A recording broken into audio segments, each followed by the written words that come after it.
سورة البقرہ آیت نمبر 229۔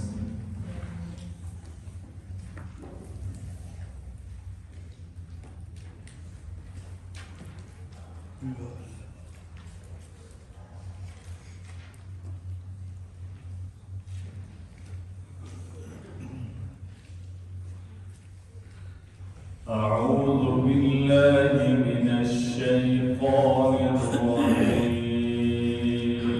أعوذ بالله من الشيطان الرجيم بسم الله الرحمن الرحيم بسم الله الرحمن الرحيم الطلاق مرتان فإمساك بمعروف أو تسريح بإحسان الطلاق مرتان فإمساك بمعروف أو تسريح بإحسان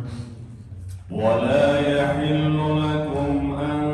تأخذوا مما آتيتموهن شيئا ولا يحل لكم أن تأخذوا مما آتيتموهن شيئا إلا أن يخافا ألا يقيما حدود الله إلا أن يخافا ألا يقيما حدود الله فإن خفتم ألا يقيما حدود الله فإن خفتم ألا يقيما حدود الله فلا جناح عليهما فيما افتدت به ولا جناح عليهما فيما افتدت به تلك حدود الله فلا تعتدوها تلك حدود الله فلا تعتدوها ومن يتعد حدود الله فأولئك هم الظالمون ومن يتعد حدود الله فأولئك هم الظالمون الطلاق فرمایا طلاق رجی ہے مرتان دو بار فإمساکم اس کے بعد رکھ لینا بمعروف فرمایا دستور کے موافق او تسریح یا چھوڑ دینا بإحسان اچھے طریقے سے ولا يحل لكم اور تمہیں روا نہیں ان تأخذوا کہ لے لو مما آتیتموہن اپنے ان دیے ہوئے میں سے عورت سے شیئا کچھ بھی الا مگر ان یخافا فرمایا ڈریں اللہ یقیم حدود اللہ اس بات سے کہ قائم نہ رکھ سکیں گے اللہ کے حدود کو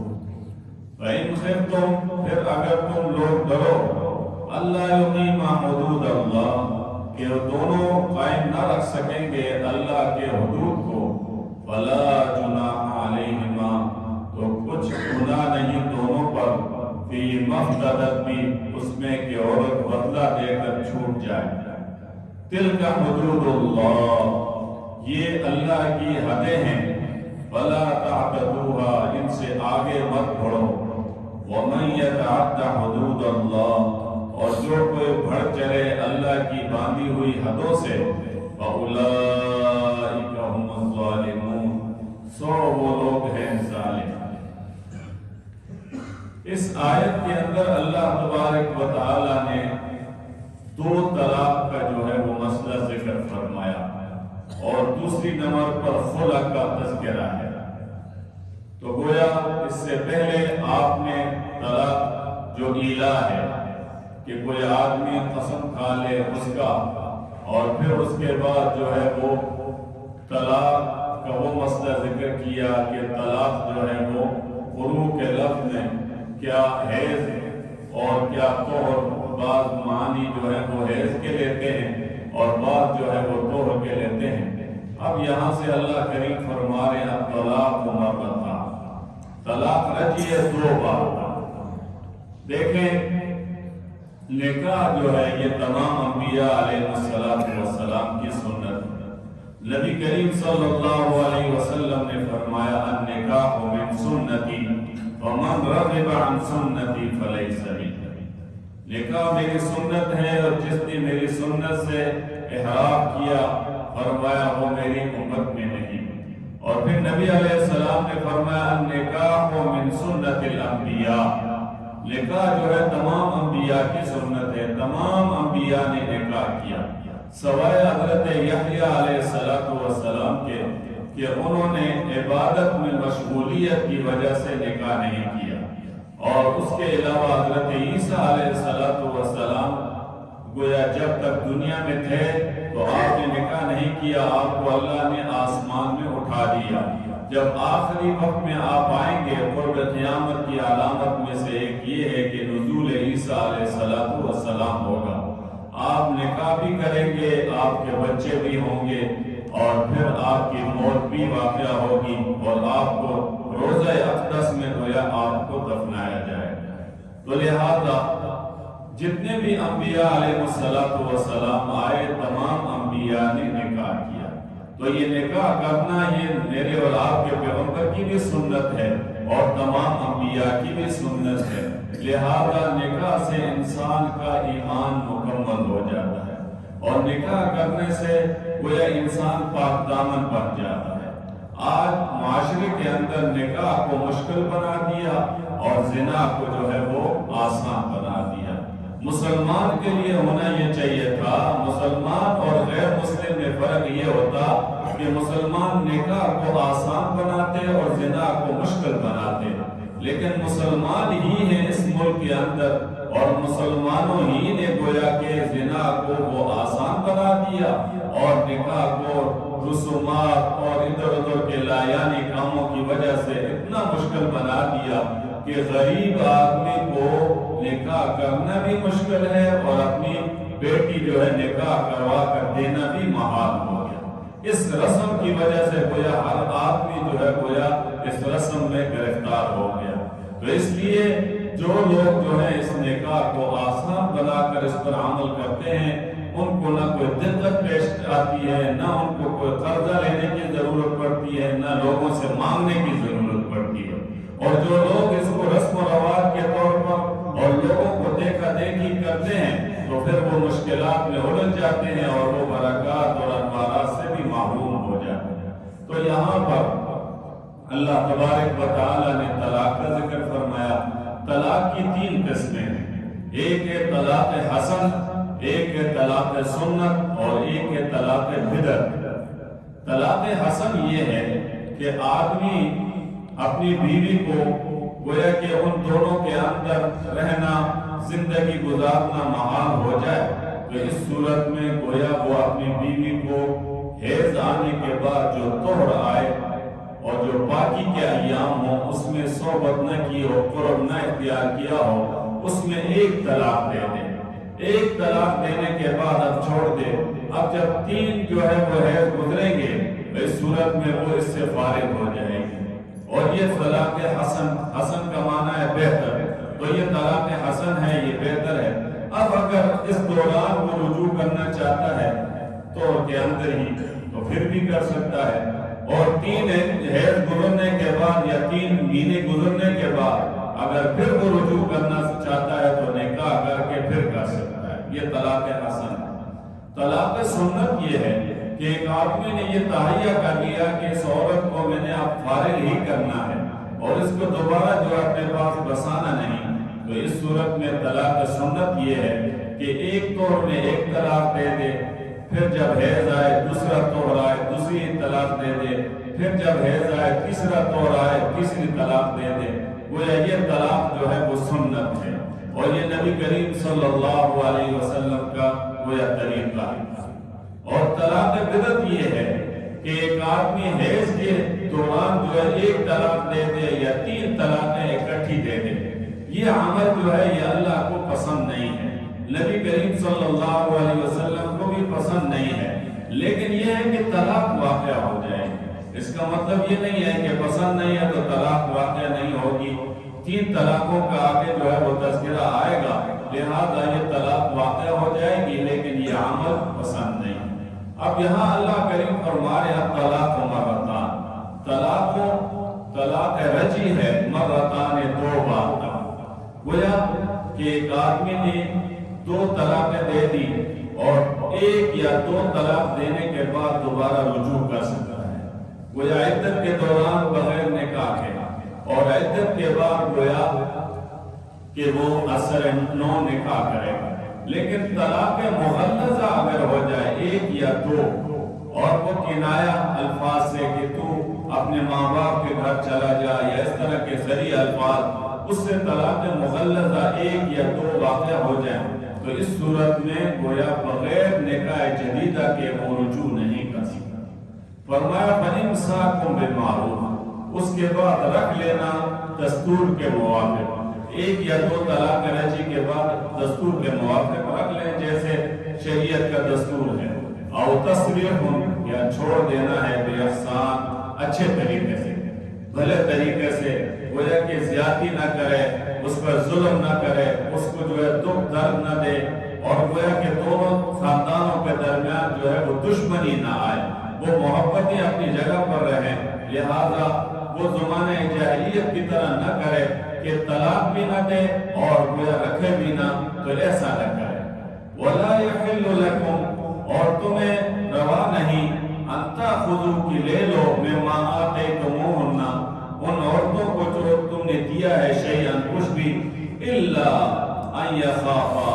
مگر خاوند کو جو ہے عورت دونوں کو ڈر ہو، اللہ یقیما حدود اللہ، کہ وہ اللہ کے حدوں کو جو ہے وہ قائم نہیں رکھ سکیں گے، تو لہذا اس صورت میں وہ آپس میں جو دیا ہے وہ جو تحفۃً نکاح کے وقت جو کچھ دیا ہے لہذا وہ نہیں لینا چاہیے۔ اگر مرد طلاق دے رہا ہے تو اس صورت میں جو تحفۃً نکاح کے دوران دیا ہے وہ بھی اس کو دے دے اور وہ بھی واپس نہ لے۔ فرمایا فَإِنْ خِفْتُمْ،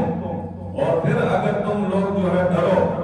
اس بات سے کہ اللہ یقیم حدود اللہ، کہ دونوں قائم نہ رکھ سکیں گے اللہ کے حکم کو، تو فَلَا جُنَاحَ عَلَيْهِمَا، تو کوئی گناہ نہیں ہے تم پر بھی مفتدت بھی، اس میں کہ عورت بدلہ دے کر چھوٹ جائے۔ مفتدت بھی، مفتدت کا معنی ہے یعنی عورت جو ہے وہ خلا لے لے، مفتدت سے یہاں مراد خلا، یعنی عورت گویا یہ کہے کہ میرا تیرے ساتھ نبھاؤ مشکل ہے، لہذا جو تو نے مجھے مہر دیا ہے وہ مہر میں تجھے واپس دے دوں گی اور تو مجھے جو ہے وہ طلاق دے دے اور مجھے چھوڑ دے۔ اب اگر اس صورت میں آدمی جو ہے اس کو خلا کے عوض میں 1 طلاق بھی دے گا تو یہ طلاق مغلظہ ہو جائے گی، اور اس صورت میں عدت گزرنے کے بعد اگر دوبارہ رجوع کرنا چاہتے ہیں تو گویا اثر نو نکاح کریں، اور یہ خلا بھی ثابت ہے۔ نبی کریم صلی اللہ علیہ وسلم کے دور میں سب سے بڑا منافق عبداللہ ابن ابی تھا، جو منافقین کا سردار تھا، جس نے نبی کریم صلی اللہ علیہ وسلم کو اتنی اذیتیں اتنی تکلیفیں دی ہیں کہ وہ اور آپ اندازہ نہیں لگا سکتے، لیکن اس کی ایک بیٹی اور اس کا ایک بیٹا جو ہے وہ ایمان لے آئے، ایمان لانے کے بعد مسلمان ہو گئے، مسلمانوں کی صف میں شامل ہو گئے۔ حضرت ثابت رضی اللہ تعالیٰ عنہ ایک صحابی ہیں، ان کے ساتھ ان کی عبداللہ ابن ابی منافق کی بیٹی کا نکاح ہو گیا۔ جب نکاح ہوا تو یہ عبداللہ ابن ابی کی بیٹی جو ہے یہ بڑی خوبصورت تھی اور حضرت ثابت کا رنگ جو ہے وہ ذرا سیاہ سا تھا۔ ایک مرتبہ کہیں جا رہی تھی تو اسے دیکھا کہ حضرت ثابت اور صحابہ اکرام کے ساتھ کھڑے ہیں اور گویا کہ ان کا رنگ جو ہے وہ اوروں سے زیادہ جو ہے سیاہی مائل تھا، تو انہوں نے جب دیکھا تو ان کا رنگ خوبصورت تھا تو اس لیے گویا ان کا جی جو ہے اس کے ساتھ نہیں چاہا، اور گویا انہوں نے یہ چاہا کہ میں اس سے جو ہے جدائی لے لوں، کیونکہ ان کا تقدس میں بات نہیں رکھ سکوں گی اور ان کا ادب اور ان کی خدمت بھی اس صورت میں پوری نہیں کر سکوں گی، انہوں نے نبی کریم صلی اللہ علیہ وسلم کے پاس جا کر اس عورت نے کہا اللہ کے نبی میرا اس کے ساتھ جو ہے وہ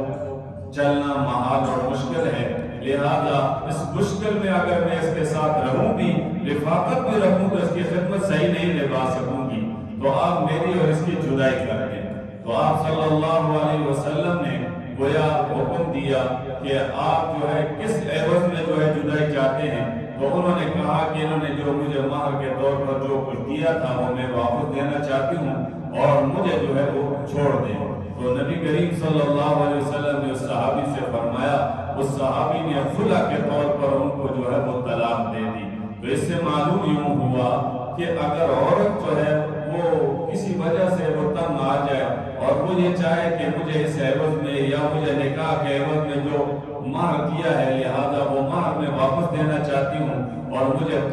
جو ہے وہ طلاق دے دو، تو اس کو خلا کہتے ہیں، اور اس صورت میں اسلام اور شریعت میں اس کی بھی اجازت ہے۔ تو یہ اللہ تبارک و تعالیٰ فرما رہے ہیں فَإِنْ خِفْتُمْ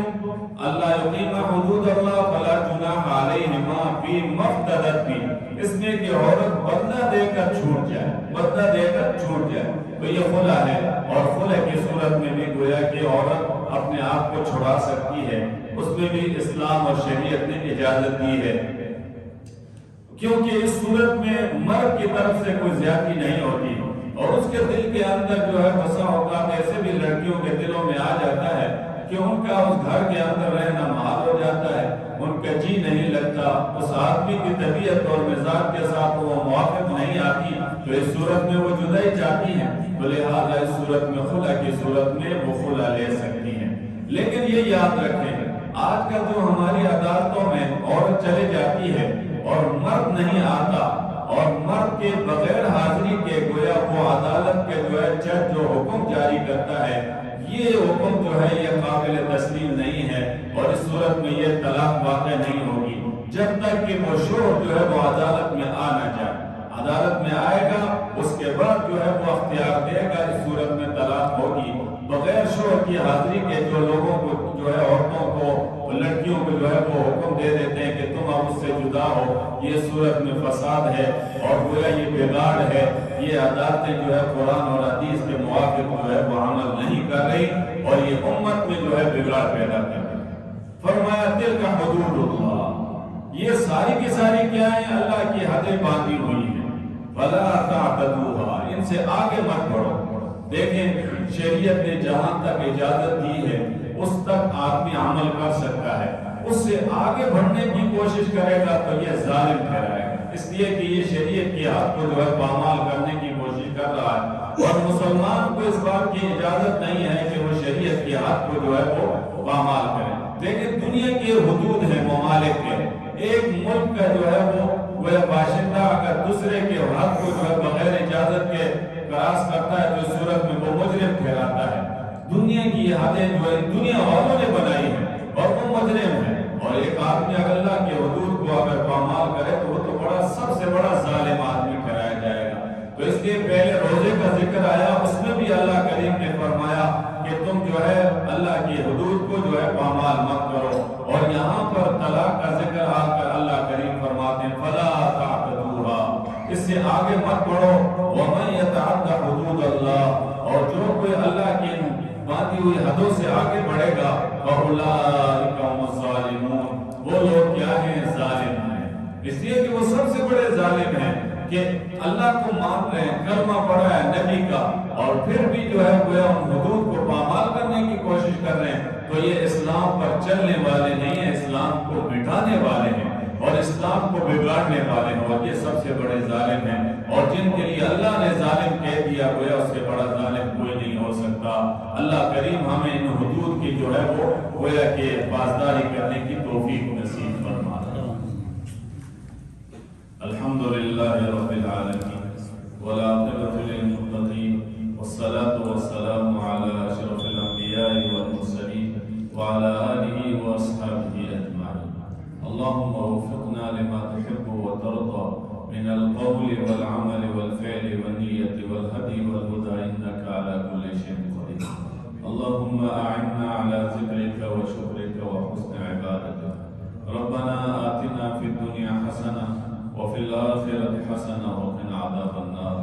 اے کریم اللہ ہم سب سے راضی ہو جائے۔ اے اللہ ہمیں حدود اسلام کو پامال کرنے سے محفوظ فرمانا اور ان حدود کی پاسداری کرنے کی ہمیں توفیق نصیب فرمانا اور ان حدود کے پاس یا اللہ محافظ ہمیں بنانا۔ یا اللہ ہمیں قرآن سے جڑے رہنے کی توفیق نصیب فرما، قرآن کو پڑھنے، اس کو سمجھنے، اس کو اپنی زندگیوں میں لانے کی ہمیں توفیق نصیب فرما اور اس قرآن کے دستور کے موافق ہمیں یا اللہ عمل کی توفیق نصیب فرما دے۔ یا اللہ ہمارا یہ بیٹھنا قرآن کا سننا سنانا اپنے دربار میں قبول فرما۔ اے شان والے اللہ اپنی شان کے مطابق ان سب حضرات کو یا اللہ اجر عظیم نصیب فرما دے، سب کی جان مال آبرو کی حفاظت فرما۔ یا اللہ ہم سب کو محتاجی والی زندگی سے محفوظ فرمانا، نکمی زندگی سے محفوظ فرمانا۔ یا اللہ کسی کا محتاج نہ بنانا، تیرے بندے ہیں تو ہمیں اپنی بندگی نصیب فرمانا، اپنے در کا محتاج رکھنا، غیروں کی محتاجی سے ہمیں محفوظ فرمانا۔ ربنا تقبل منا انك انت السميع العليم وتب علينا انك انت التواب الرحيم۔ صلی اللہ علی النبی الأمی وعلى آلہ